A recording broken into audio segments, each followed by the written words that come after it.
मोहतरम अफजल गोहर राव साहब की खूबसूरत गजल। आवाज है नौमान चौहान की।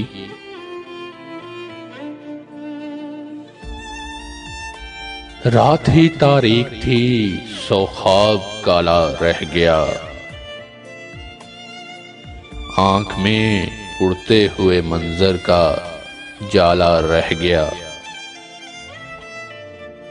तूने देखा ही नहीं उस डूबते सूरज का कहर। मैंने देखा था, मेरी आंखों में छाला रह गया। लोग रुखसत हो गए लेकिन हिफाजत के लिए। लोग रुखसत हो गए लेकिन हिफाजत के लिए।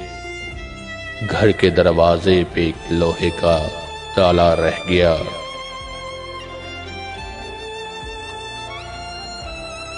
इतना कंधों पर मुशक्कत की थकन का बोझ था।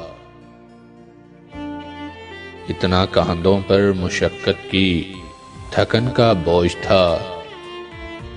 हाथ में एक सर मेरे मुंह का नवाला रह गया। टूट कर एक दिन अचानक गिर भी सकता है कभी। ये जो सर पे आसमां का उल्टा प्याला रह गया। रात ही तारीख थी, सो ख्वाब काला रह गया। आंख में उड़ते हुए मंजर का जाला रह गया।